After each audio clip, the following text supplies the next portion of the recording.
MMT, I think, is probably a framework that a lot of people who want more government spending are able to use this concept or this framework to argue for that. Welcome to The Big Explainer.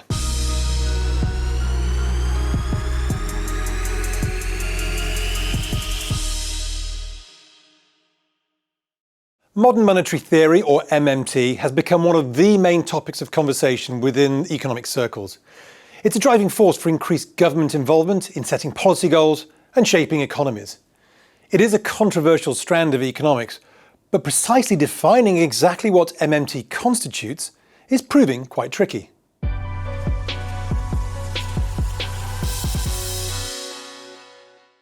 So modern monetary theory, it's hard to define it precisely because there's no single proponent and there's no document or piece of literature that you can read that lines out all of the arguments. I think the key differences that MMT advocates have over, or criticisms that they would have over orthodox economics, is that they view governments who print their own currency as having no financial constraint. So they say if you're a government that prints your own currency, you essentially can borrow as much as you want, and you probably heard things such as deficits don't matter. So they would say that governments don't tax people, or they don't raise tax revenue to fund spending, that they use taxes to actually to control inflation. So the implications for that for a lot of people is that governments are far less constrained in terms of how much they can borrow. And also I'd say that MMT advocates would argue that fiscal policymakers should really be controlling inflation. Traditional economics, central banks, independent central banks set interest rates to control inflation, whereas within MMT, the role of central banks is to finance or to fund governments, and then governments are able to adjust spending and taxes to control inflation. Traditionally, we would assume governments have a set of priorities, and then they tax and get enough revenue to fund those priorities, and then maybe borrow or have a surplus if they wish. MMT argues that there is no financial constraint. Governments just spend as much as is required to either achieve optimal employment or achieve climate change mitigation. Whatever their objectives may be, they should just borrow it, and the central bank should create that money, and we live in a fiat currency world, so the central bank can do that.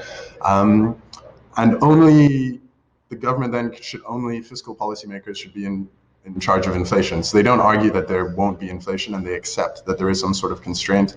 And if you print too much money and there's too few resources, that there will be inflation. Kevin outlined the key elements of MMT. Governments who have sovereignty over their own currency can spend first, even if that means they build up a large deficit. The extent to which a country can spend would be constrained by inflation. Sovereignty over one's own currency means that they are an issuer of their own currency, like the US, the UK and Japan. Members of the Eurozone, such as Italy, do not have sovereignty over their currency. Countries which issue their own currency but have high levels of debt denominated in different currencies, such as the US dollar, have also given away some of their sovereignty because these debts are denominated in a foreign currency. Now, the government is key. They are the fiscal authority who define spending levels and attempt to control inflation via taxes. Central banks, who are the monetary authority, would have less control over setting policy and would primarily be monetizing the government's debt. This would shift control of economic policy away from central banks and back to the government. MMT has come to the fore because existing policies have struggled to create true growth. One of the reasons is that the recovery from the global financial crisis was extremely sluggish. A lot of people were concerned about inequality. Wages were relatively stagnant. Clearly that was having political outcomes that some people may not have liked. And so MMT, I think, is probably a framework that a lot of people who want more government spending are able to use this concept or this framework to argue for that. But I think the reason why it's really gained currency and why a lot of people are talking about it, partly because people like AOC and Ice Cube are tweeting about it, so it's become very mainstream and popular. But it's also a way for people who really want to borrow and fund large government spending, basically. It's a way for them to argue that this is feasible and this is possible, and there aren't the same costs that would traditionally be associated with those types of programs. MMT is by no means a mainstream idea yet, but it is gathering momentum. As always, there are ideas both for and against MMT. The key argument, I think, is that government can be far more proactive in ensuring the highest number of people are employed at all times. And so you should have lower unemployment and generally higher social welfare, because governments should be able to spend far more than they traditionally have. And so it wouldn't only be employment. A lot of advocates are in favor of MMT to fund Green New Deal and so big infrastructure projects to try and combat climate change.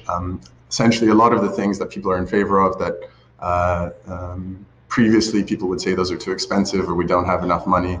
A lot of advocates for MMT use this as a way to say that we can actually do those things. So proponents of MMT believe that an economy should be allowed to reach full employment where everyone who wants a job gets a job.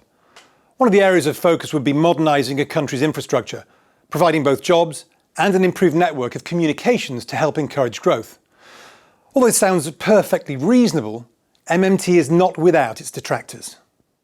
The main argument that you can just borrow as much as you want without any consequences, which some advocates, they reach that point, is not true. I would say that people who are in favor of all of those types of programs that I've just mentioned, so people who want to spend a lot more on unemployment and want to spend a lot on climate change, they use MMT as a way to get around the difficult question of how do you pay for it by saying the government can just print money.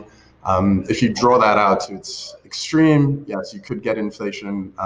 The government could default. They don't bring anything really new in terms of solving the problem of how does government mobilize real resources. They want to have more real resources to spend on different projects. I don't think MMT really devises or brings a new solution to the age-old problem that there are scarce resources in the world and governments have to make difficult decisions about which ones to fund. One of the main criticisms of MMT is that it focuses on spending money, but not on allocating capital. You can print money, but you can't print wealth. Creating money out of thin air distorts incentives and misallocates capital. But the allure of full employment and the ability to kickstart an economy by increasing fiscal expenditures still looks like an attractive option, especially after the havoc that has been created by the COVID-19 pandemic.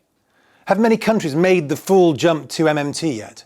In a literal sense, no country has adopted it. But one thing that the MMT movement has done is clearly highlighted a flaw in traditional economic thinking, which was that governments are far more constrained fiscally, at least among some people, IMF and OECD, for example, after the global financial crisis, that governments basically couldn't borrow as much as we now see that they can. So I don't think any country is really doing MMT in a real sense, but if you look at the response to COVID and how much governments have borrowed, central banks engaging in large QE essentially to sterilize all of the additional borrowing that governments have had. In the US, that's up to $3 trillion. There isn't, they're kind of not doing it literally, but it's in the spirit of MMT, I would say, in a lot of places at the moment.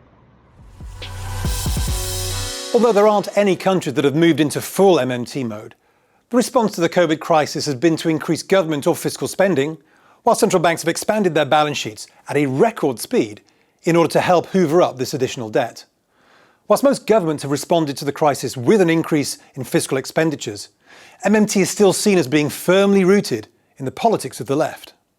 If you read the various proponents, I'd say almost all of them are left-wing, and I think they would all be in favor of far more state control. So in terms of inflation, they accept that there is a demand and supply imbalance that can cause inflation, but they also blame or point to things such as financial markets and monopoly power as being really important in terms of driving inflation. And so to respond to that, they're in favor of far more government regulation in terms of either setting prices or setting wages and just being more intrusive, I think, in what we would traditionally see as the private sector. Yeah. Outlining the framework is quite tricky, particularly I'd say for me, even who's economist, but if you're not an economist, I think it is kind of obtuse the way that MMT advocates explain what the theory is. So hopefully I've tried to do my best to give them credit for what they're trying to say. But it is it's a fairly tricky kind of concept to get your head around, I think, overall.